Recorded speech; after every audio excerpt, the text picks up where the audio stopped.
Shalom Bapak Ibu Saudara kekasih dalam nama Tuhan Yesus. Senang bisa bertemu lagi dalam program ini, dalam renungan harian ini Tuhan. Dan Bapak Ibu, mari kita angkat satu pujian sebelum kita mendengarkan firman Tuhan pagi hari ini. Mari kita bersorak-sorai bagi Tuhan Yesus. Mari kita katakan bahwa Yesus Tuhan adalah penyelamat kita. Mari kita angkat lagu pujian ini Bapak Ibu.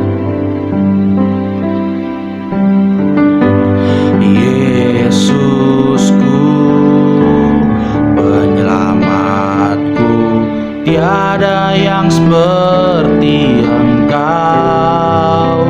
Setiap hari ku memuji keajaiban kasih-Mu. Penghibur, pelipur,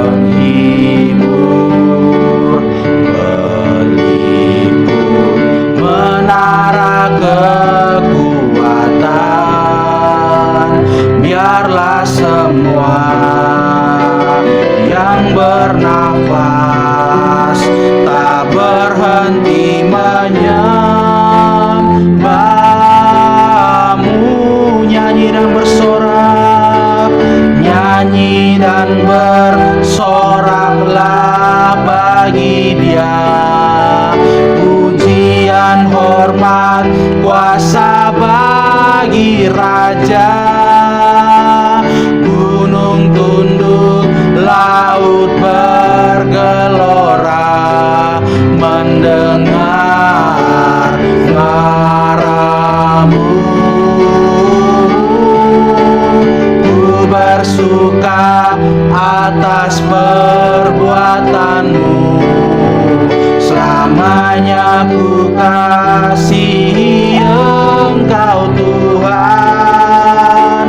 Tiada janji seperti yang ada padamu.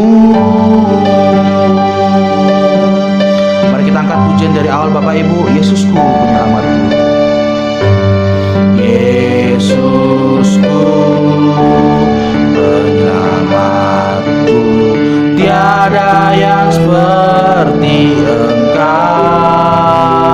Setiap hari ku memuji keajaiban kasih-Mu.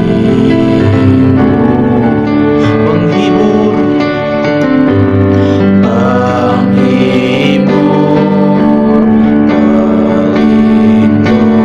menara kekuatan.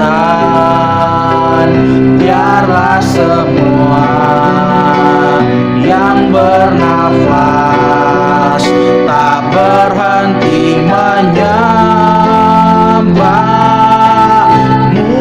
Mari bersorak-sorai bagi Dia, nyanyi dan bersoraklah bagi Dia.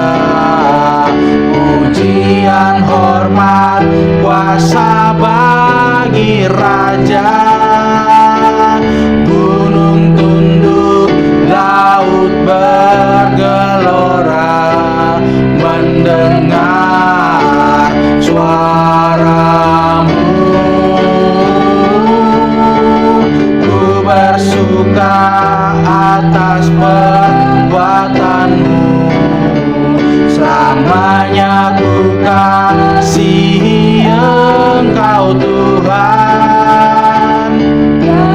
Janji seperti yang ada padamu. Nyanyi dan bersorak, nyanyi dan bersoraklah bagi Dia. Pujian, hormat, kuasa bagi Raja. Gunung tunduk, laut bergelora mendengar ngara-Mu. Ku bersuka atas perbuatan-Mu, selamanya ku kasihi Engkau Tuhan.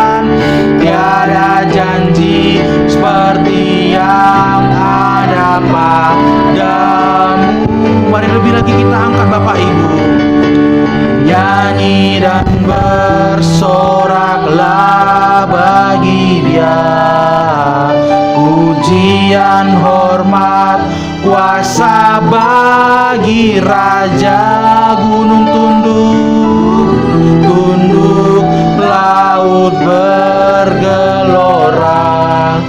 mendengar suaramu. Ku bersuka atas perbuatanmu, selamanya ku kasihi Engkau Tuhan. Tiada janji yang ada padamu. Nyanyi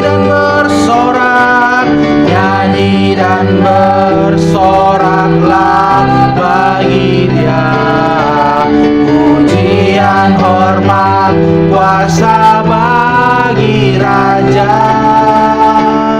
Gunung tunduk, laut bergelora mendengar suaramu. Ku bersuka atas perbuatanmu, selamanya ku kasihi Engkau Tuhan. Tiada janji seperti yang ada tiada janji seperti yang ada tiada janji seperti yang ada padamu.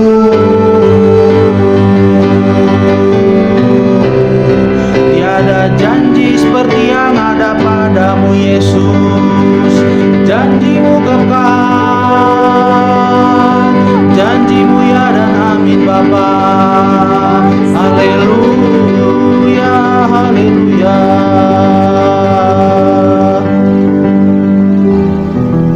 Amin Yesus, amin Roh Kudus. Makasih Tuhan, makasih Bapa. Makasih atas segala kebaikan-Mu Tuhan Yesus. Makasih Tuhan sebagai penyelamat, sebagai pelipur, sebagai penolong kami Bapa. Makasih Yesus.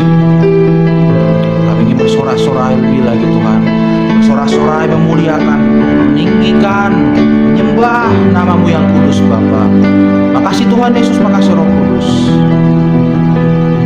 Kami ingin mendengarkan firman-Mu hari ini Tuhan. Berkati kami, urapi kami Tuhan, agar kami lebih mengetahui Tuhan, lebih mengerti, lebih paham akan firman-Mu Tuhan lebih lagi Tuhan Yesus. Urapi juga hamba-Mu yang akan memperdengarkan firman-Mu pada hari ini. Berkati dia Tuhan, biar Roh Kudus-Mu yang mengurapi dia dengan urapan yang baru Tuhan, dengan minyak urapan yang baru Bapa. Makasih Bapa, makasih Yesus. Kami serahkan semua ke dalam tangan pengasihan-Mu Yesus. Ini doa kami Bapa, kami serahkan hanya di dalam nama Anak-Mu Yesus Kristus, Tuhan yang hidup dan berkuasa. Haleluya, sama-sama kita katakan amin.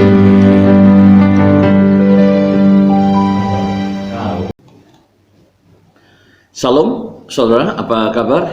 Saya berharap dan berdoa kita semuanya dalam keadaan sehat walafiat, termasuk saudara juga ya. Mari kita langsung saja kita mulai kegiatan pagi ini dengan doa. Mari saudara.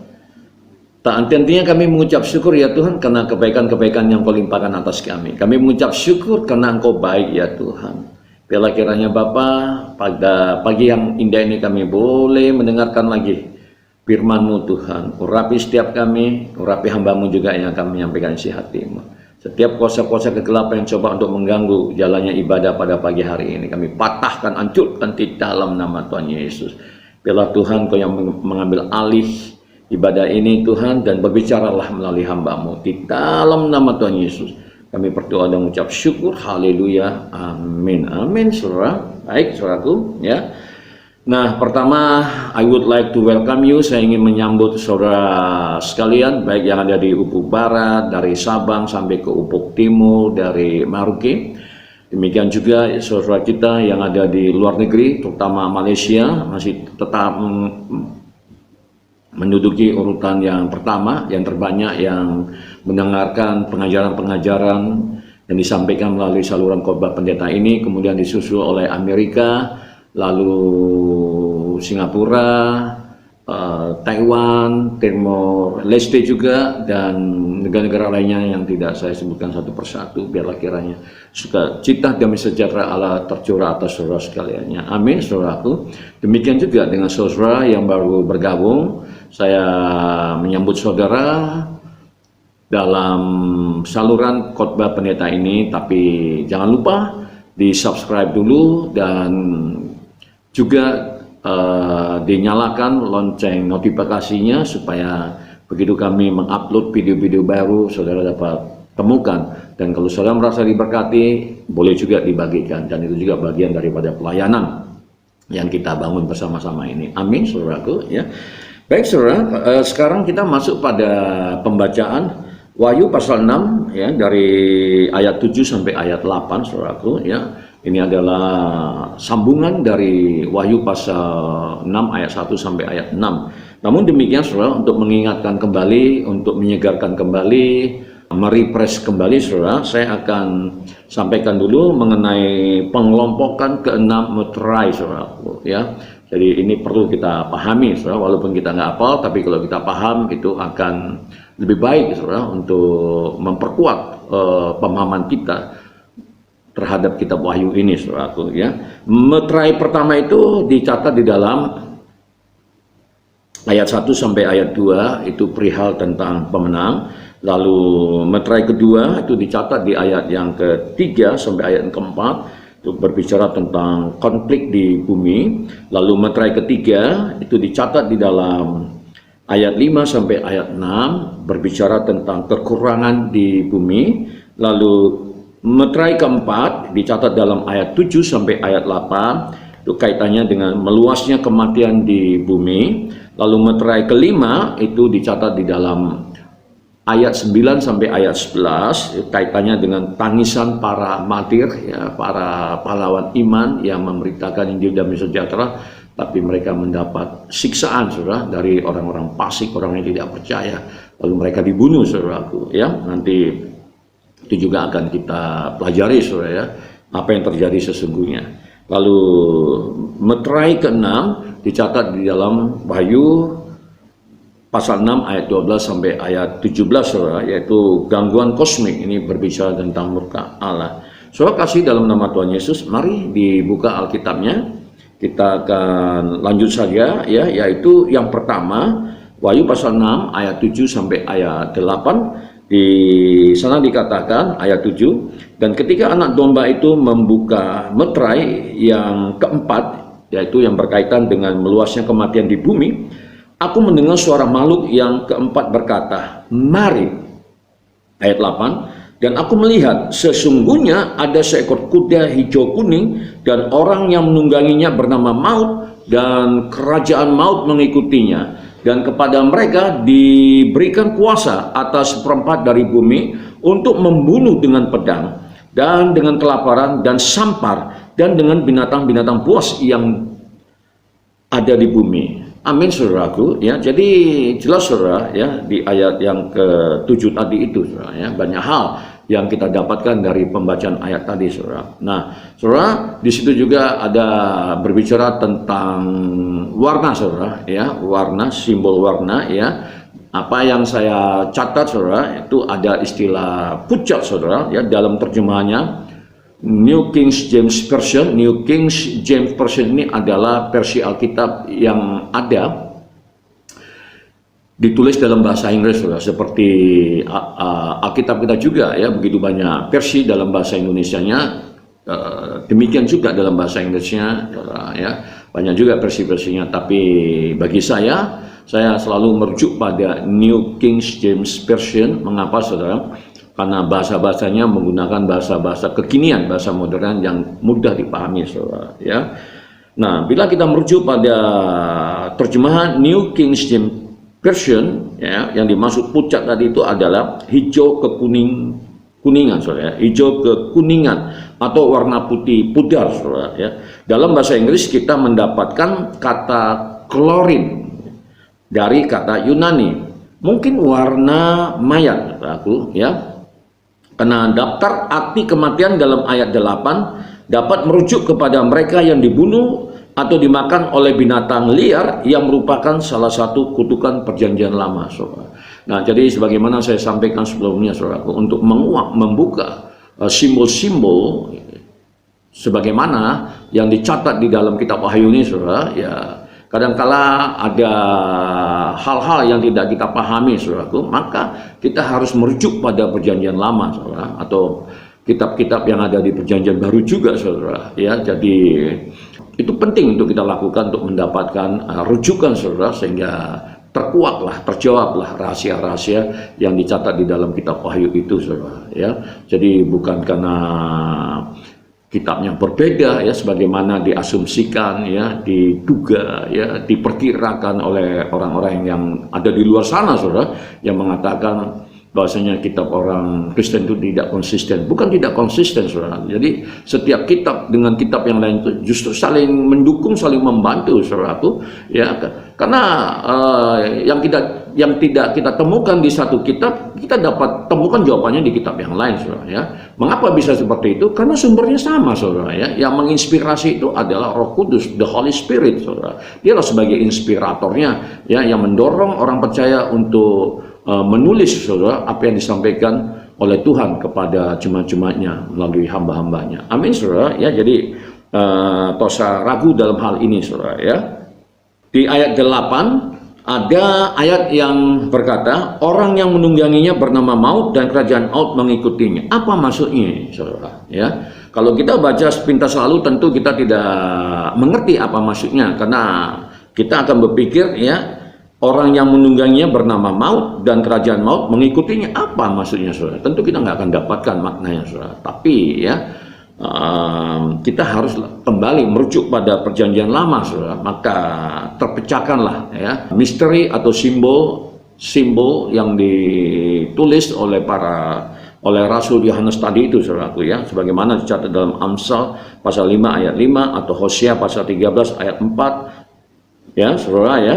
Ya, misalnya di Amsal 5 ayat 5 itu berkata demikian, kakinya turun menuju maut, langkahnya menuju dunia orang mati. Nah, itulah yang dimaksud sebagai orang yang menungganginya bernama maut dan kerajaan maut mengikutinya, saudaraku, ya. Jadi jawabannya ada dicatat di Amsal 5 ayat 5, saudara. Kemudian di Hosea pasal 13 ayat 14 juga ini menjawab simbol sebagaimana yang kita baca tadi itu, saudaraku. Di sini dikatakan, akan kubebaskankah mereka dari kuasa dunia orang mati, akan kutebuskah mereka daripada maut, di manakah penyakit samparmu, hai maut, di manakah tenaga pembinasamu, hai dunia orang mati, mataku tertutup bagi belas kasihan. Nah, ini, saudaraku, ya. Nah, jadi ini adalah personifikasi persyaratan untuk penghentian kehidupan fisik, saudara. Jadi artinya, ya, tubuh kita ini mengalami kematian, saudara, ya, dan ini merupakan personifikasi kehidupan fisik kita. Kedua, istilah ini digunakan 3 kali bersamaan di Wahyu, di kitab Wahyu ini. Jadi ada 3 kali istilah ini digunakan, saudara, sebagaimana dicatat di dalam Wahyu pasal 1 ayat 18, ya, lalu Wahyu pasal 20 ayat 13 sampai ayatnya yang ke-14, saudara, ya.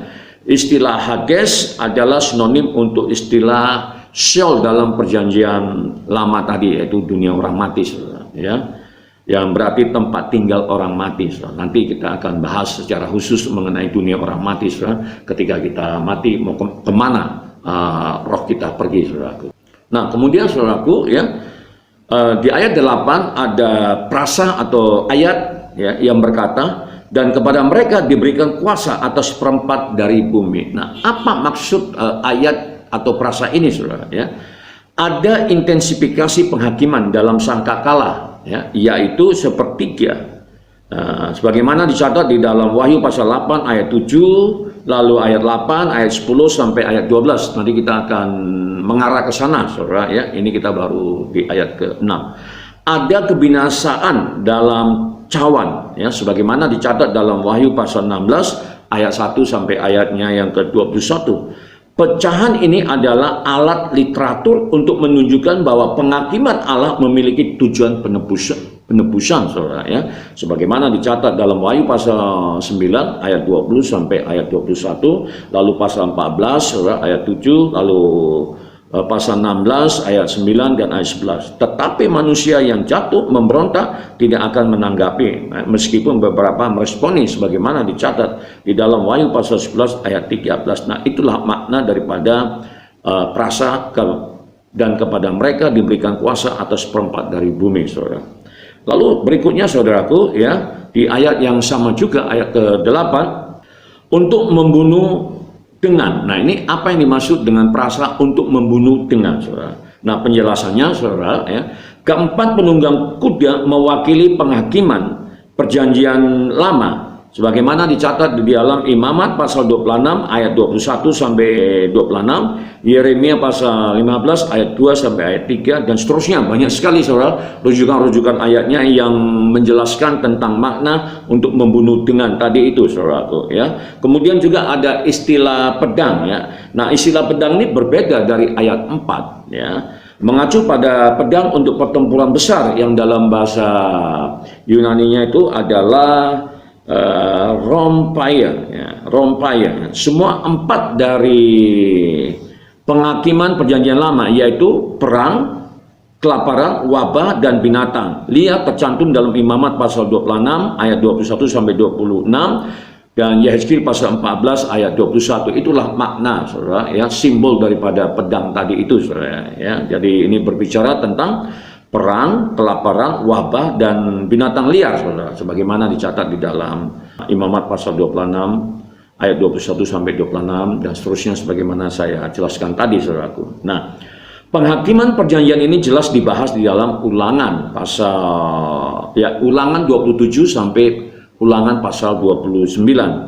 Ingat, tujuan awalnya adalah untuk membuat Israel bertobat dan kembali kepada Yahweh, Tuhan atau Allah. Fungsinya sama dalam arti penebusan dalam perjanjian baru sebagaimana dicatat di dalam Wahyu pasal 9 ayat 20 sampai ayat 21, pasal 11 ayat 13, pasal 14 dan seterusnya, saudaraku, ya. Lalu yang kedua, saudara, ya, yang kedua yaitu Wahyu pasal 6 ayat 9 sampai ayat 11, saudara. Di sana dikatakan demikian. Dan ketika anak domba itu membuka meterai yang kelima, aku melihat di bawah mezbah jiwa-jiwa mereka yang telah dibunuh oleh karena firman Allah dan oleh karena kesaksian yang mereka miliki. Ayat 10, dan mereka berseru dengan suara nyaring, katanya, berapa lama lagi, ya penguasa yang kudus dan benar, engkau tidak menghakimi dan tidak membalaskan darah kami kepada mereka yang diam di bumi. Dan ayat 11, dan kepada mereka masing-masing diberikan selai jubah putih, dan kepada mereka dikatakan bahwa mereka harus beristirahat sedikit waktu lagi hingga genap jumlah kawan-kawan pelayan dan saudara mereka yang akan dibunuh sama seperti mereka, saudara. Nah, jadi banyak kiasan-kiasan, ya, kata-kata, saudara, yang nggak kita pahami, saudaraku, ya, sebagaimana dicatat di dalam ayat 9 sampai ayat 11, dan ini merupakan meterai kelima, yaitu berbicara tentang tangisan para martir, saudaraku, ya. Jadi mereka menuntut, saudara, ya, artinya menuntut bukan karena ingin balas dendam, saudara, tapi meminta keadilan dari surga, saudaraku. Nah, inilah, ya, meterai kelima, saudaraku, ya. Nah, kemudian di ayat 9 itu, saudaraku, kalau kita baca, kita simak, saudara, maka ada frasa yang berkata, aku melihat di bawah mezbah itu. Nah, ya, ada mezbah doa, mezbah pagi, mezbah malam. Sebenarnya itu apa sih yang dimaksud dengan kata mezbah? Nah, kan gitu, saudara, ya, bila kita merujuk pada Alkitab, saudara, ya, maka ada beberapa pandangan dan pendapat para ahli. Nah, untuk pandangan para ahli aja ada beberapa ragam pendapat, saudara, ya. Nah, jadi inilah yang perlu kita kelarkan, saudara, sehingga kita tahu apa makna mezbah tadi itu. Nah, ini penjelasannya, saudara, ya.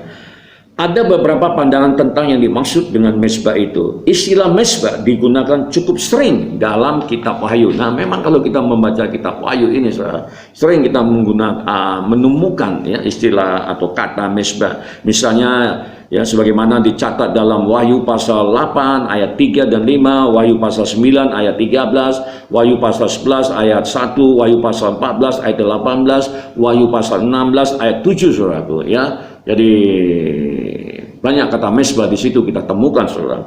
Beberapa teolog Nah, termasuk saya, saudara, ya, percaya bahwa ini merujuk kepada mezbah yang disebut dalam Imamat pasal 4 ayat 7 dan oleh Paulus dalam Filipi pasal 2 ayat 17. Sementara yang lain percaya bahwa mezbah dupa di dalam tempat kudus, tabernakel atau bait suci, ya, sebagaimana dicatat di dalam Wahyu pasal 11 ayat 1, mungkin adalah mezbah pengorbanan.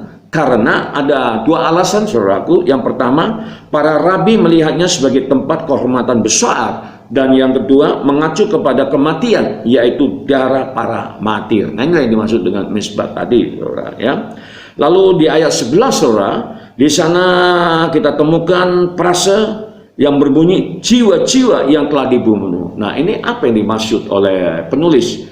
Ya, jiwa-jiwa yang telah dibunuh. Jiwa siapa? Siapa mereka, saudara? Ya, tentu kita bertanya-tanya, saudara. Ya, nah itu. Nah, ini penjelasannya, saudaraku. Ya, jiwa-jiwa ini adalah orang percaya, yaitu martir, saudara. Martir, ya, antara kematian dan kebangkitan tanpa tubuh, saudara. Ya, tentu mereka telah dibunuh, ya tentu mereka kembali ya menjadi roh, saudara. Jadi mereka nggak punya tubuh, sebagaimana dicatat di dalam Wahyu pasal 13 ayat 15, Wahyu pasal 18 ayat 24, Wahyu pasal 20 ayat 4. Semua orang Kristen dipanggil untuk menjadi martir, ya, pahlawan iman, saudara. Ya, jika tuntutan situasi, bagaimana, saudara? Siap dipanggil sebagai martir jika situasi mengendaki? Ya tentu. Suka nggak suka kita harus siap, saudara. Ya, untuk itulah kita mempersiapkan diri, saudara. Karena kalau waktunya tiba, saudara, sehingga kita tidak akan mualaf, saudara, ya, tapi kita tetap firm, kita tetap setia dengan panggilan Tuhan, saudara, sebagai orang Kristen. Amin, saudaraku, ya.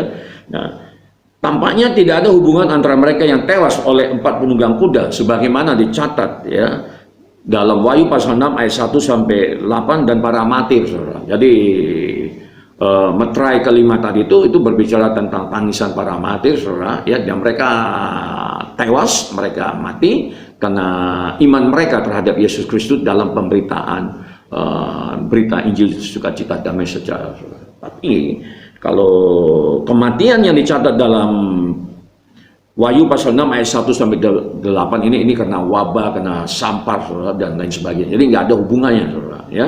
Nah, itu tadi maksudnya, ya. Lalu di ayat 10, saudara, ada juga frasa yang berbunyi, berapa lamakah lagi Engkau tidak menghakimi dan tidak membalaskan darah kami. Nah, ini apa yang dimaksud oleh frasa tersebut, saudara? Beberapa teolog atau komentator memandangnya sebagai sub-Kristen. Mungkin karena para komentator tidak pernah mengalami penganiayaan berat dari orang-orang yang tidak percaya. Para martir ini tidak meminta untuk membalas dendam, tapi untuk keadilan. Nah, jadi para martir, para pahlawan iman Kristen tadi itu, yang mereka bersuruh seperti itu tadi, saudaraku, ya, bukan bermaksud ingin membalas dendam, tapi mereka ingin, saudara, meminta keadilan, ya, daripada Tuhan, saudara. Dan memang nanti akhirnya itu akan dijawab oleh Tuhan, saudara, ya. Dan untuk itulah kita perlu mempelajari rahasia yang ditulis di dalam kitab Wahyu ini, saudara, ya. Sebagaimana dicatat di dalam Ulangan 32 ayat 43, ya, ini dapat dijadikan rujukan, saudara, ya. Bandingkan dengan Wahyu pasal 19 ayat 2. Permohonan ini mengikuti peringatan Rasul Paulus dalam Roma pasal 12 ayat 19. Ya, jadi kita sebagai orang percaya, saudara, kita tidak pernah itu, ya, meminta untuk pembalasan, saudara, karena kita nggak punya hak, ya, untuk menghakimi, untuk membalas. Itu adalah hak Tuhan. Oleh karenanya Rasul Paulus, saudara, itu mengingatkan kepada kita sebagaimana dicatat dalam Roma pasal 12 ayat Roma pasal 12 ayatnya yang ke-19. Di sana dikatakan demikian. Saudara-saudaraku yang kekasih, janganlah kamu sendiri menuntut pembalasan, tetapi berilah tempat kepada murka Allah. Nah, cukup jelas, saudara, ya. Jadi Rasul Paulus mengingatkan kita untuk kita tidak melakukan pembalasan, tapi berilah ruang, berilah waktu kepada Allah untuk Dia melakukan pembalasan, karena itu adalah miliknya Tuhan, saudara. Nah, ini yang disampaikan oleh Rasul Paulus, saudara, sebab ada tertulis pembalasan itu adalah hakku, Akulah yang akan menuntut pembalasan, firman Tuhan berkata. Nah, kan seperti itu saudara ya. Sebagaimana tadi dicatat di dalam Roma pasal 12 ayatnya yang ke-19. Lalu di ayat 10 kalau sudah perhatikan, di sana juga ada prasa yang berbunyi kepada mereka yang diam di bumi. Nah, ini kepada mereka yang diam di bumi. Mereka itu siapa, saudara? Nah, ini kan menjadi pertanyaan, saudara ya. Siapa yang dimaksud mereka oleh penulis tadi, saudara? Nah, ini penjelasannya, saudaraku ya. Ini adalah ungkapan yang sangat umum dalam kitab Wahyu ya. Jadi memang kalau kita perhatikan kitab Wahyu, saudaraku, kita selalu menemukan frasa atau ayat yang berbunyi kepada mereka yang diam di bumi. Nah, ini siapa maksudnya? Apakah termasuk kita juga, saudara? Karena kita juga tinggal di bumi, kan demikian, saudara. Jadi itu menjadi pertanyaan-pertanyaan yang harus dijawab, saudara ya, yang harus dijelaskan. Sebagaimana dicatat dalam Wahyu pasal 3 ayat 10, Wahyu pasal 8 ayat 13, Wahyu pasal 11 ayat 10, dan seterusnya, saudara. Kalau kita baca ayat-ayat ini, maka kepada mereka yang diam di bumi ini merujuk kepada orang-orang yang tidak percaya, yang oleh Raja Daud disebut sebagai orang-orang fasik ya. Amin, saudara ya. Kan seperti itu, masih ingat, saudara ya, bagaimana Raja Daud menyebut, saudara ya, memanggil orang tidak percaya adalah orang-orang fasik ya. Nah, kan seperti itu, saudaraku ya. Lalu di ayat 11, saudara, ada juga frasa atau ayat yang berbunyi, dan kepada mereka masing-masing diberikan sehelai jubah putih. Nah, ini siapa? Nah, ini saudara ya, siapa ini? Ya, mereka itu siapa di sini? Karena di sini dikatakan, dan kepada mereka masing-masing diberikan sehelai jubah putih, tercatat di ayat yang ke-11, saudara. Nah, ya. Jadi ini juga perlu kita pahami, saudara ya. Ini adalah sebuah metafora. Nah, jadi ternyata ini adalah sebuah kiasan, saudara. Jadi arti kiasan, metafora, saudara. Makanya jangan sampai kita tersesat, saudara, ketika kita membaca ayat-ayat yang sifatnya simbolik, saudara, itu seperti yang dicatat di kitab Wahyu ini, saudara ya. Nah, jadi ini adalah sebuah metafora untuk istirahat, diberkati, atau kemenangan ya. Seperti itu penjelasannya, saudara. Jadi metafora ya. Lalu di ayat 11 di sana juga dicatat, saudara ya, bahwa mereka harus beristirahat sedikit waktu lagi hingga genap jumlah kawan-kawan pelayan dan saudara-saudara mereka yang akan dibunuh sama seperti mereka. Nah, ini juga menjadi pertanyaan bagi kita, seperti apa penjelasannya. Nah, ini dia. Salah satu kebenaran utama kitab Wahyu ini adalah bahwa Allah mengendalikan segala sesuatu, sebagaimana dicatat di ayat 8. Jadi tidak ada yang terluput dari pemantauan Allah, dari monitor Allah, saudaraku. Jadi dialah yang mengendalikan ya, baik itu peristiwa, kejadian, sejarah, itu semuanya ada di tangan Tuhan, saudara. Sehingga jika terjadi segala sesuatu, Tuhan tidak pernah terkejut, saudara, karena semuanya ada di tangan Dia, saudara. Dan ini yang sudah disampaikan oleh Tuhan sendiri melalui nabi-nabinya, saudara, dan itu telah dinubuatkan dan dicatat di dalam Alkitab, baik di dalam perjanjian lama maupun yang ada di dalam perjanjian baru, saudara. Nah, sehingga jika peristiwa-peristiwa yang tidak mengenakan itu terjadi dalam kehidupan orang percaya, maka kita sebagai orang percaya tentunya tidak akan terheran-heran, apalagi terkaget-kaget, saudara ya, karena Tuhan sudah berbicara melalui hamba-hambanya, melalui para nabi. Salah satu kebenaran utama kitab Wahyu ini adalah bahwa Allah mengendalikan segala sesuatu, sebagaimana dicatat di ayat 8. Bahkan sampai kematian para martir Kristen. Nah, jadi sampai kematian para Kristen pun itu semuanya, saudara ya, diketahui oleh Tuhan kita, oleh Allah kita, saudara. Dan itu sudah tercatat memang, saudara ya. Dan itu sudah dinubuatkan, dan kita ya bisa saja mengalaminya, saudara ya. Bisa saja mengalaminya seperti itu ya. Semua sejarah ada di tangannya. Allah tidak terkejut oleh peristiwa, tindakan, atau akibat. Namun masih tetap ada rasa sakit, penderitaan, dan ketidakadilan di dunia yang telah jatuh ini, saudara. Nah, itulah yang kita hadapi hari-hari ini, saudara ya.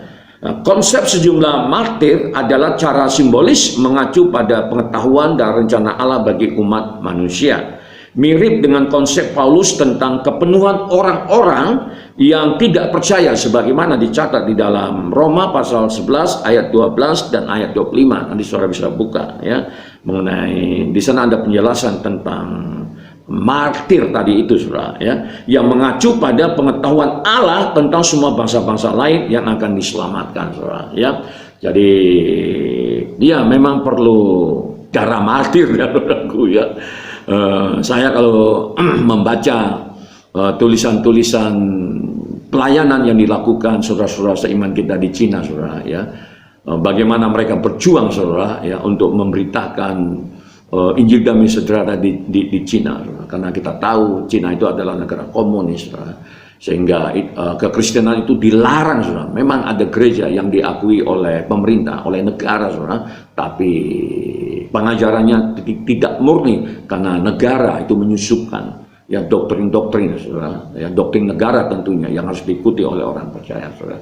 Tapi ada juga orang-orang percaya militan, saudara, yang tidak begereja di gereja negara tadi, saudara. Mereka membangun, ya, pertemuan-pertemuan di bawah tanah, saudara, sehingga banyak di antara mereka yang mati dibunuh oleh tentara-tentara komunis, saudara. Tapi ya apa yang terjadi, saudara, ya, ketika darah martir itu, saudara, membasahi bumi Cina, saudara, apa yang terjadi, saudara? Kekristenan yang menjadi begitu sangat berkembang di Cina. Nah, hari-hari ini, saudara, ya, di Cina itu kalau tidak menjadi orang Kristen dianggap kuno, saudara. Nah, ini, saudara, ya. Jadi terjadi revival, ya, penuaian besar-besar yang dilakukan oleh gereja-gereja yang ada di Cina, saudara. Luar biasa, ya. Ya, mengapa bisa seperti itu? Memang harus ada sesuatu yang dikorbankan, perlu pengorbanan, yaitu darah para martir. Pertanyaannya, apakah saudara siap untuk menjadi martir, saudara? Ya, nah, ya, saya pikir kalau Tuhan yang menyuruh, kenapa nggak harus kita lakukan, saudara? Kalau Tuhan sepanjang itu disuruh oleh Tuhan, saudara, untuk menjadi martir, ya siap saja, saudara, ya. Akan menjadi martir, saudara. Yang lain pun kalau memang Tuhan yang menyuruh, saudara, kenapa tidak? Amin, saudara. Itu baru disebut sebagai, ya, pengikut Kristus yang sejati. Amin, saudara. Jadi yang ada di hati, yang ada di pikiran dan hatinya itu bagaimana supaya berita Injil ini dapat diberitakan, saudara, sampai ke ujung-ujung bumi. Karena itu memang perintah Tuhan, saudara. Jadi kembali lagi, jangan bosan-bosannya kalau saya selalu mengomong tentang penginjilan, amanat agung, saudara. Karena memang itu, saudara. Untuk itu kita dipanggil, saudara. Ya, pada waktu-waktu tertentu, saudara, ya, kalau memang terpaksa, saudara, kita harus siap untuk menjadi martir. Nah, oleh karena, saudara, ya, ketika kita bergereja, jangan cerita tentang berkat-berkat aja, ya, seperti yang saya sampaikan sebelumnya. Ya, berkat itu bonus, saudaraku, ya, bonus, saudara. Tuhan itu nggak tidur, saudara. Tuhan itu nggak bodoh, saudara, ya. Dia ngerti tentang kebutuhan-kebutuhan kita, saudara. Tapi yang paling penting, saudara, lakukan dulu apa kehendak Tuhan dan tujuan Tuhan dalam kehidupan kita. Nanti berkatnya mengalir, saudara. Jangan terpesona, saudara, ya. Jangan kagum dengan orang-orang fasik, ya, di mana mereka mengumpulkan berkat, ya. Mungkin saudara juga berpikir, ya, mungkin, ya, kadang saya juga pernah berpikir seperti itu. Saudara lah, saya juga berpikir, ya, kenapa orang-orang ini kok diberkati, ya, punya pila, punya itu, punya ini, saudara, ya. Itu nggak kekal, saudara. Nanti kita akan tahu bagaimana nanti penghakiman Allah terhadap mereka, orang-orang fasik, saudara. Wah, mengerikan, saudara. Nah, ya, jadi masalah berkat itu bonus, saudara. Yang penting lakukan dulu, ya, apa yang dikehendaki Tuhan dan apa tujuan Tuhan dalam kehidupan kita. Itu yang paling penting, saudara. Amin, saudara, ya. Jadi bukan cerita berkat aja, ya. Berkat pun boleh lah, tapi penderitaan Yesus juga harus kita pelajari, ya. Kita harus juga menikmati, saudara. Karena salah satu syarat untuk bisa masuk surga, saudara, adalah, ya, kita juga harus menikmati penderitaan Yesus, saudara. Dalam hal apa? Pemberitaan Injil damai sejahtera. Amin, saudaraku, ya. Jadi ini bukan nakut-nakuti, saudara. Tidak, ya, memang itu, saudara, ya. Jadi kita bangga, saudara, ya, kalau kita menderita oleh karena melakukan pekerjaan Tuhan atau perintah Tuhan. Amin, saudaraku, ya. Amin, saudara, ya. Nah, ini dia, ya. Mari kita kembali pada topik bahasan kita. Jadi konsep sejumlah martir adalah cara simbolis pada pengetahuan dan rencana Allah bagi umat manusia. Mirip dengan konsep Paulus tentang kepenuhan orang-orang yang tidak percaya, sebagaimana dicatat dalam Roma pasal 11 ayat 12 dan ayat 25, yang mengacu pada pengetahuan Allah tentang semua bangsa-bangsa lain yang akan diselamatkan, sebagaimana saya sampaikan tadi, saudara. Lalu yang ketiga, ini yang terakhir, saudaraku, ya. Ini yang ketiga, poin yang ketiga, yaitu Wahyu pasal 6 ayat 12 sampai ayat 17. Nah, ayat 12 di sana dikatakan demikian. Maka aku melihat ketika anak domba itu membuka meterai yang keenam. Nah, ini, saudara, ya, meterai yang keenam. Sesungguhnya terjadilah gempa bumi yang dahsyat dan matahari menjadi hitam bagaikan karung rambut dan bulan menjadi merah seluruhnya bagaikan darah. Nah itu saudara ya.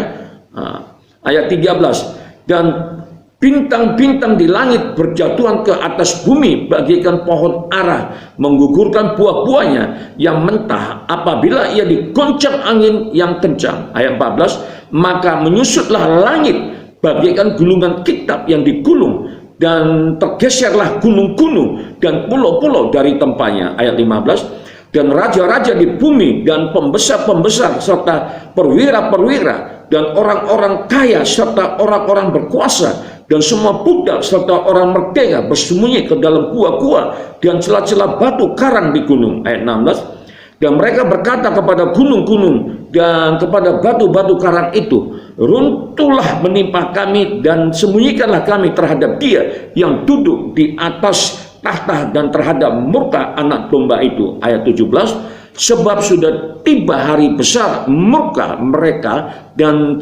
siapakah yang dapat bertahan? Nah ini saudara ya. Jadi sangat menakutkan dan mengerikan saudara ya. Karena di situ dikatakan bintang-bintang berjatuhan, gunung-gunung beranjak saudara ya. Nah ini apa yang dimaksud oleh penulis, oleh Rasul Yohanes pada waktu itu saudara, ketika dia menyampaikan ayat-ayat atau prasa-prasa tersebut ya, apakah ini merupakan simbol-simbol atau memang ini adalah makna harafiah saudaraku ya, memang seperti itu saudara ya. Tentu kita perlu mempelajari saudara. Misalnya tadi ya di ayat 12 di sana dikatakan anak domba membuka meterai yang ke-6 saudara. Nah, ini anak domba membuka meterai yang ke-6 ya. Kalau anak domba kita kan sudah tahu itu merujuk pada Tuhan Yesus Kristus saudaraku ya. Ayat ini adalah bahasa apokaliptik saudara ya. Jadi apokaliptik Yahudi saudara. Jadi memang saudara ya, literatur apokaliptik ini saudara ya, pada zaman-zaman para rasul itu memang seperti itu saudara ya. Jadi literaturnya, tulisan-tulisannya itu menggunakan bahasa-bahasa simbol saudara ya. Makanya dibutuhkan kajian-kajian khusus saudara, untuk memecahkan ya apa yang dimaksud oleh penulis sebagaimana dicatat oleh Rasul Yohanes saudaraku. Dan ini bagian daripada ya apokaliptik Yahudi saudara, ya, untuk akhir zaman. Nah, jadi memang simbol-simbol rahasia-rahasia saudaraku ya. Nah, sebagaimana dicatat dalam Yoel pasal 2 ayat 31, pasal 3 ayat 15, lalu Yesaya pasal 13 ayat 9 dan 10, Yesaya pasal 13 ayat 3, Yeremia pasal 4 ayat 23 sampai 28, Hagai pasal 2 ayat 6, Matius pasal 24 ayat 29 saudaraku ya. Nah, ini dia. Jadi merujuk kembali pada perjanjian lama saudara ya, untuk memahami apa yang dimaksud anak domba membuka meterai yang ke-6 tadi itu saudaraku ya. Bahasa ini digunakan dalam perjanjian lama untuk hari Tuhan. Nah, ini hari Tuhan.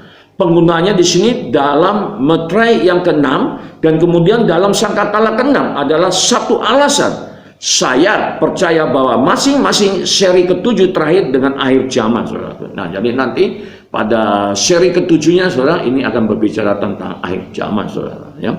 Jadi kita saat ini tinggal di zaman akhir saudara ya. Jadi akhir zaman nanti ketika kedatangan Tuhan Yesus saudara ya. Tapi zaman akhir ya ini saudara ya, kita udah masuk di masa-masa zaman akhir saudara ya. Jadi kita bisa menghitung-hitungnya saudara. Jadi sebenarnya kalau dihitung-hitung saudara, dari kajian-kajian teologisnya saudara, sebenarnya sudah waktunya Tuhan Yesus datang saudara. Jadi kita ini tengah menunggu-nunggu saudara. Tapi kapan datangnya kita nggak tahu saudara ya. Jadi kalau dari hitungan-hitungan teologisnya seperti yang saya sampaikan, ini sudah waktunya saudara. Nah, oleh karenanya saudara, nggak ada lagi waktu buat kita ya. Mestinya tidak ada lagi waktu buat kita untuk ya menyenangkan kedagingan kita ini saudara. Enggak lah ya.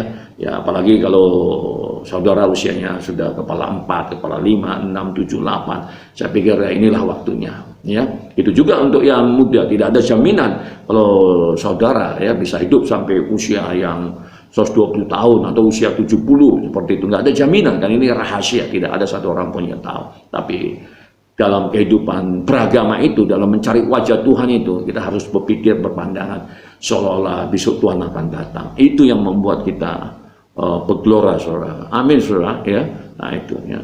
Nih dia.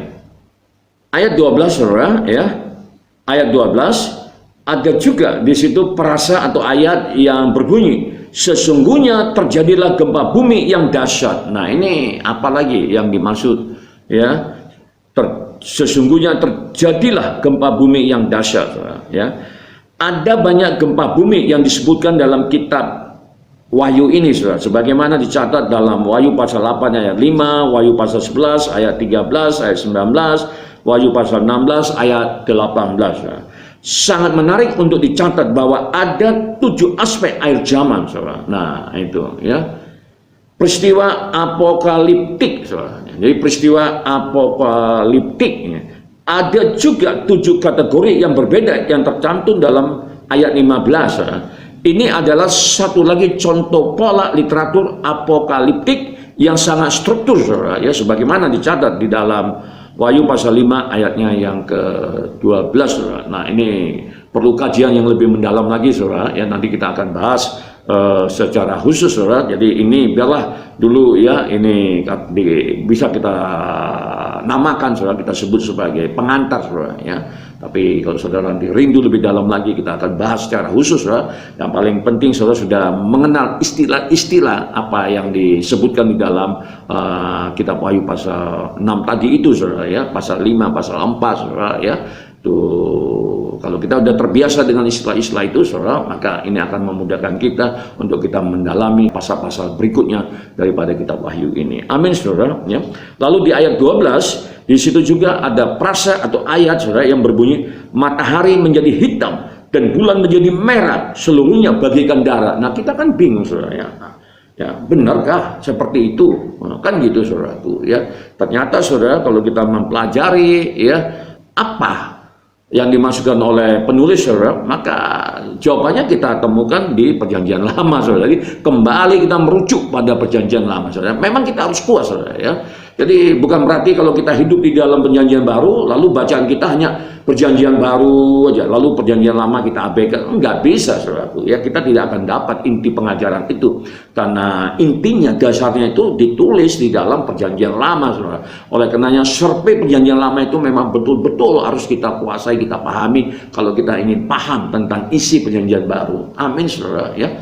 Jadi kembali tadi beberapa kali kita harus merujuk pada ayat-ayat yang ditulis di dalam Perjanjian Lama untuk memecahkan ya, rahasia atau simbol-simbol yang ditulis di kitab Wahyu ini. Amin, saudaraku, ya. Nah, jadi di sini, saudara, ya, matahari menjadi hitam dan bulan menjadi merah, seluruhnya bagaikan darah, ayat 12, saudara. Nah, merupakan kiasan. Jadi ini juga merupakan kiasan, saudaraku, ya. Jangan dipikir itu seperti apa yang ditulis di dalam ayat tadi, saudara. Enggak, ya. Ini merupakan kiasan Perjanjian Lama sampai hari penghakiman nanti, saudara. Sampai hari penghakiman, saudara. Jadi hari penghakiman itu adalah murka Allah turun atas bumi terhadap orang-orang fasik, orang-orang kafir, saudara, ya, pencemooh itu, saudara. Nah, itu dia, ya, sebagaimana dicatat dalam Yesaya pasal 13 ayat 10, Yesaya pasal 24 ayat 23, dan masih banyak lagi, saudara, ya. Nanti kita akan bahas itu secara khusus. Lalu di Perjanjian Baru juga ada di sana disebutkan di Matius pasal 24 ayat 29, Markus pasal 13 ayat 24 sampai 25, Lukas pasal 21 ayat 25, saudara, sehingga kita tahu apa yang dimaksud matahari menjadi hitam dan bulan menjadi merah, seluruhnya bagaikan darah, saudara. Jadi kembali ini merupakan kiasan atau metafora, saudaraku. Lalu di ayat 13, saudara, ada juga prasa atau kata yang berbunyi, bintang-bintang di langit berjatuhan. Wah, bayangan kita bintang-bintang akan berjatuhan, saudara. Wah, ya. Nah, seperti apa itu? Kan gitu, saudara. Nah, ini juga, saudara, ya, oleh para ahli, oleh para teolog, para sarjana, saudara, ya. Ini juga ada beberapa pandangan. Jadi ada teori the falling angel, yaitu berbicara tentang bintang-bintang yang berjatuhan, saudara, ya. Ini juga merupakan metafora, saudara, metafora atau kiasan. Ini memiliki dua sumber, saudara. Yang pertama itu adalah berkaitan dengan stabilitas tatanan ciptaan Tuhan sebagaimana dicatat di dalam Ayub pasal 38 ayat 31 sampai ayat 33, Mazmur pasal 89 ayat 36 sampai ayat 37, Yesaya pasal 13 ayat 10, Yeremia pasal 31 ayat 35 sampai 36, pasal 37 ayat 20 sampai ayat 26. Saudara, itu yang merujuk pada bintang-bintang di langit berjatuhan tadi, saudaraku, ya. Nah, larut di tengah-tengah penghakiman Allah, saudara. Nah, ini ya, ini kaitannya dengan penghakiman Allah, saudara, ya. Murka Allah sebagaimana dicatat dalam Matius pasal 24 ayat 29, saudara. Dan yang kedua, bintang jatuh adalah metafora juga, metafora apokaliptik, saudara, ya. Jadi simbol-simbol lagi, saudaraku, ya. Umum intertestamental yang biasanya merujuk kepada malaikat, saudara, ya. Jadi yang pertama tadi itu kaitannya dengan tatanan ciptaan Allah, ya, sistem perbintangan, saudara, ya. Ada ketidakkestabilan, saudara, ya. Itu yang pertama. Yang kedua itu merujuk pada malaikat-malaikat, the falling angel, malaikat yang jatuh, saudara. Nah, ini, ya. Tapi dalam konteks Kitab Wahyu pasal 6 ini, saudara, maka yang lebih tepat itu adalah yang merujuk pada nomor 1 tadi, saudara, yaitu stabilitas tatanan ciptaan Tuhan sebagaimana dicatat di dalam Ayub pasal 38 ayat 31 dan 33 sebagaimana saya sampaikan dan seterusnya tadi itu, saudaraku, ya. Nah, itu tadi, ya. Lalu berikutnya, saudara, ya, di ayat 14 ada frasa yang berbunyi, maka menyusutlah langit. Nah, ini kan membingungkan kita juga, saudara, ya. Menyusutlah langit, apa bisa langit susut? Nah, kan kayak gitu, saudara. Apa benar? Kan gitu, saudara. Nah, mari kita cari tahu, saudara, jawabannya, ya. Nenek moyang kita melihat langit sebagai kubah kulit solid yang membentang, saudara. Itulah pandangan orang-orang tua, nenek moyang kita, saudara. Kalau kita merujuk pada Ayub pasal 22 ayat 14, Mazmur pasal 104 ayat 2, Amsal pasal 8 ayat 27, Yesaya pasal 34 ayat 4, lalu pasal 40 ayat 22. Ini adalah metafora dalam hal tatanan alam. Jadi kembali, saudara, ya, ini adalah kiasan atau metafora, saudara. Nah, nanti kalau mau tahu seperti apa penjelasan konkretnya, saudara, baca tadi ayat-ayat yang tadi, saudara, tuh, ya. Nah, itu dia. Lalu di ayat 14, bergeserlah gunung-gunung dan pulau-pulau dari tempatnya. Nah, ini juga, saudara, menjadi pertanyaan, ya. Apakah akan terjadi pergeseran gunung-gunung dan pulau-pulau dari tempatnya? Wah, ini kan sangat mengerikan, saudara, seperti itu. Nah, apa jawabannya, saudara? Kembali kita merujuk pada perjanjian lama, saudara, ya. Ketika Allah mengunjungi ciptaannya, baik untuk memberkati atau menghakimi, pasti menggoncangkan. Nah, itu, saudara, ya. Gambarannya sering dilukis dalam istilah apokaliptik. Jadi gambarannya, saudara, itu sering ditulis dalam gambaran apokaliptik, yaitu berupa simbol-simbol, saudara. Bagaimana dicatat di ayat 15, ya, sampai ayat 17 pasal 6 tadi, saudaraku, ya, menggambarkan murka Allah atas para penganiaya orang percaya, ya. Sebagaimana dicatat dalam Wahyu pasal 16 ayat 20, ya. Lalu penjelasan yang sama digunakan dalam perjanjian lama untuk membuat akses fisik kehadiran Allah lebih mudah, seperti menurunkan gunung, mengeringkan air sungai dan sebagainya, sebagaimana dicatat dalam Yesaya pasal 40 ayat 4. Jadi bahasa-bahasa yang digunakan oleh para penulis, saudaraku, ya, baik dalam perjanjian lama maupun perjanjian baru, ya, itu adalah literatur ya, apokaliptik tadi, saudara, yang berisi simbol-simbol yang membutuhkan kajian-kajian tertentu, saudaraku. Amin, saudara, ya. Nah, ini lalu di ayat 15, ya, kembali ada ayat yang berbunyi, bersembunyi di dalam gua-gua dan celah-celah batu karang di gunung. Nah, ini juga apa maksudnya? Sama seperti umat Tuhan yang dianiaya harus bersembunyi dari penganiayaan orang-orang yang tidak percaya, sebagaimana dicatat dalam Ibrani pasal 11 ayat 38. Demikian juga sekarang yang kaya dan berkuasa mencari perlindungan dari murka Allah, sebagaimana dicatat dalam Yesaya pasal 2 ayat 10, ayat 19, ayat 21. Ayat ini menjelaskan kejatuhan manusia yang tidak percaya dalam 7 cara penggunaan ketujuh ini adalah pola dasar dalam kitab Yohanes, saudaraku, ya. Jadi ini tadi menggambarkan murka Allah, saudara, ya.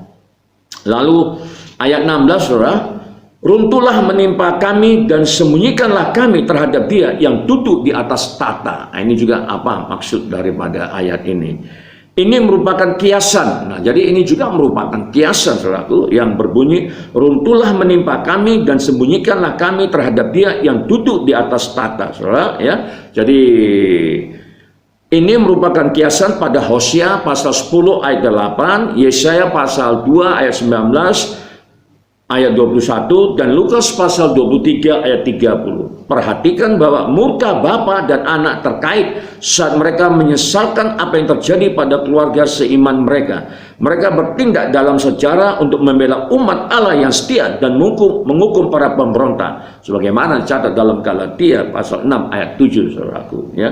Lalu berikutnya, saudara, murka. Nah, ini murka, saudara, ya, yang dicatat di dalam ayat 17, saudara. Jadi ayat 17 tampaknya menjadi acuan baik untuk Yoel pasal 2 ayat 11, itulah makna daripada murka tadi, saudaraku, atau Malaiki pasal 3 ayat 2. Banyak teolog percaya bahwa ayat 17 mengatur tingkatan waktu jeda yang ditemukan di pasal 7 yang mencoba untuk menjawab pertanyaan. Nah, jadi kata murka ini adalah kata yang digunakan, saudara, oleh penulis untuk jeda, saudara, ya, di pasal 7 nanti, karena ini kan pasal 6, saudara, ya, dan murka tadi kan dicatat di ayat yang ke-17, saudara. Nah, ini oleh para teolog, saudara, oleh para ahli sarjana, ya, ini digunakan oleh penulis sebagai interlude jeda, saudara, untuk masuk ke ayat ke pasal 7 untuk menjawab pertanyaan demikian, saudara. Bagaimana dengan orang-orang percaya yang ada di bumi selama peristiwa apokaliptik dan serangkaian penghakiman tadi itu? Nah, ini pertanyaan besarnya, saudara, ya. Lalu selalu menjadi perdebatan antara teolog, apakah materi dalam pasal 6 adalah untuk penebusan atau judikatif, sebagaimana dicatat dalam Wahyu pasal 9 ayat 20 sampai 21, pasal 14 ayat 7 sampai 8, lalu pasal 16 ayat 9 dan 11, saudara. Jadi pasal 6 merujuk pada penghakiman Allah atas orang-orang kafir yang menolak untuk percaya, saudaraku. Jadi pasal 6, saudaraku, ya. Nah, ini dia. Penghakiman ini mulai mempengaruhi, pertama, saudara, penghakiman itu turun terhadap 1/4 penduduk bumi, ya. Lalu kemudian 1/3, dan akhirnya dalam cawan seluruh dunia yang tidak percaya, sebagaimana dicatat dalam Jepanya pasal 1 ayat 14 dan 18. Ini murka Allah, saudara, penghakiman ini. Jadi enggak seketika, enggak kayak gitu, saudaraku, ya. Pertama tadi, ya, 1/4 dulu, 1/3, saudara. Jadi Tuhan itu selalu memberikan kesempatan, peluang, opportunity, saudara, kepada umat-umatnya untuk tobat, saudara. Nah, kalau enggak, ya dibinasakan, saudaraku, kan seperti itu, ya. Dan ini merujuk sebagaimana dicatat di dalam Jepanya pasal 1 ayat 14 sampai ayat 18, saudara, ya. Ayat 14 di sana dikatakan, sudah dekat hari Tuhan yang hebat itu, sudah dekat dan datang dengan cepat sekali. Dengar, hari Tuhan pahit, pahlawan pun akan menangis. Bayangin, saudara, inilah hari Tuhan, ya, hari penghakiman, saudara, hari pembalasan, saudara, ya, terhadap orang-orang fasik, orang kafir, saudara, ya, pencemooh. Nah, itu. Jadi semuanya ada harga, saudaraku, ya. Di ayat 15, hari kegemasan hari itu, hari kesusahan dan kesulitan, hari kemusnahan dan pemusnahan, hari kegelapan dan kesuraman, hari berawan dan kelam. Nah, ayat 16, hari peniupan sangkakala dan pekik tempur terhadap kota-kota yang berkubu dan terhadap menara penjuru yang tinggi. Ayat 17, aku akan menyusahkan manusia sehingga mereka berjalan seperti orang buta, sebab mereka telah berdosa kepada Tuhan. Darah mereka akan tercurah seperti debu dan usus mereka seperti tai. Ayat 18, mereka tidak dapat diselamatkan oleh perak atau emas. Mereka pada hari kegemasan Tuhan, dan seluruh bumi akan dimakan habis oleh api cemburunya. Sebuah kebinasaan, malah kebinasaan dahsyat diadakannya terhadap segenap penduduk bumi, saudara, ya. Jadi ini cukup jelas penghakiman terhadap bumi, saudara, yang dilakukan oleh surga, oleh Allah, saudaraku, ya. Inilah penghakiman nanti, saudara, ya, penghukuman yang dilakukan oleh Tuhan terhadap orang-orang kafir, saudaraku, ya, orang yang tidak percaya kepada Tuhan, saudara. Jadi, saudaraku, sesulit apapun, saudara, ya, sehebat apapun iming-iming tawaran dari dunia, saudara, jangan pernah tolak, saudara, ya. Karena hidup ini hanya sebentar, saudara. Kalau kita sehat, ya, Musa berkata hanya 70 tahun, saudaraku, ya. Kalau lebih dari situ itu bonus, saudara, ya. Puji Tuhan, kita berdoa supaya kita dapat bonus sehingga kita bisa hidup seperti Musa, ya, saudaraku, sampai usia 120 tahun dan kita masih sehat. Amin, saudara, ya. Jadi jangan gadaikan keselamatan, saudara, ya. Jadi kalau kita lihat, saudara, ya, bagaimana para mualaf yang ada di luar sana berbicara, saudara, mencela, ya, Tuhan, saudara, ya, mencemooh Tuhan, saudara. Aduh, sayang sekali, saudara, ya. Itulah kalau menjadi orang Kristen tanggung-tanggung, saudara. Itulah kalau menjadi orang Kristen suam-suam kuku, saudara. Jadi jangan pernah terpengaruh oleh ocehan-ocehan kosong mereka, saudaraku, ya. Tetaplah fokus pada Kristus, saudara. Dengarkan firman-Nya seperti yang kita lakukan pada pagi hari ini, saudara. Ini benar-benar menyehatkan roh jiwa kita, saudaraku, ya. Saya sendiri yang menyampaikan, saudara, ya, benar-benar saya disehatkan roh dan jiwa saya, saudara. Benar-benar, saudara, saya ingin melekat dengan Kristus, saudara. Nah, ini kita berdoa, saudara, supaya kita, ya, punya hasrat yang sangat besar seperti Raja Daud, saudara, yang 7 kali dalam sehari terus merapat, lengket, saudara, bagaikan perangko dengan Tuhan, saudara. Luar biasa, saudara, ya. Jadi mari, saudara, ya, kita sampaikan berita Injil ini kepada anak cucu kita, kepada mertua kita, siapapun mereka, saudara, ya, yang belum mengenal siapa itu Tuhan sesungguhnya, saudara, ya. Jadi mari, saudara-saudara yang tengah menghadapi kesesatan, ayo percayalah, ya, Tuhan tidak pernah meninggalkan kita. Amin, saudara, ya. Amin, saudara, ya. Jadi saya kira cukup sekian dulu, saudara, untuk pagi hari ini, dan kita akan masuk di pasal yang ke-7, lebih seru lagi, saudaraku, ya. Tetap stay tune, saudara, jangan sampai pernah tertinggal. Sayang, saudara, ya, sayang kalau sampai miss, ya, sampai lewat gitu saja, ya. Jadi ikuti terus pengajaran, saudara, karena Tuhan terus, ya, membukakan rahasia-rahasianya, ya. Saudara akan dipakai luar biasa oleh Tuhan, ya. Meskipun udah kepala 5, 6, 7, 8, ya, enggak mustahil. Tidak ada yang mustahil bagi Tuhan untuk memakai kita. Amin, saudara, ya. Jadi mari kita berdoa, saudaraku. Terima kasih Bapa, tak henti-hentinya kami mengucap syukur. Engkau telah mengajar kami. Terima kasih Roh Kudus. Biarlah terus Tuhan penuhi kami dengan firman-Mu, Tuhan, sehingga kami semakin mantap di dalam Engkau, ya Allah. Dan kuasa firman-Mu kembali tercurah atas kami, ya Allah, sehingga roh kami dikenyangkan oleh karena firman-Mu, Tuhan. Terima kasih Roh Kudus atas bimbingan, tuntunan, pengajaran yang Kau berikan pada pagi hari ini melalui hamba-Mu, Tuhan. Kami merasa roh jiwa kami disegarkan kembali, ya Allah, dan biarlah tubuh kami juga menjadi sehat dan kuat, saudara. Dalam nama Tuhan Yesus, terima kasih Bapa, terima kasih. Di dalam nama Tuhan Yesus kami telah berdoa dan mengucap syukur. Haleluya. Amin, amin, saudara, ya. Jadi saudara, kalau ada pergumulan doa, permohonan doa, terus dikirim melalui WA, kami akan doakan, ya, karena kita punya tim doa yang hebat-hebat. Meskipun mereka masih muda-muda, tapi untuk mengasihi Tuhan, saudara, nggak perlu diragukan lagi. Luar biasanya anak-anak muda, saudara, ya. Dan tentu saya juga berharap saudara juga bisa terus berdoa buat kami yang ada di Medan, supaya pelayanan kita terus berkembang dan banyak jiwa-jiwa dimenangkan. Dan inilah perintah Tuhan. Baik, saudara, dari Medan di ladang misi, ladang pelayanan, saya bersama keluarga jemaat yang ada di Medan kembali mengucapkan salam sejahtera, salam sehat, sukses selalu, dan Yesus memberkati. Sampai ketemu nanti pada jam 7 waktu Indonesia bagian Barat. God bless you. Bye.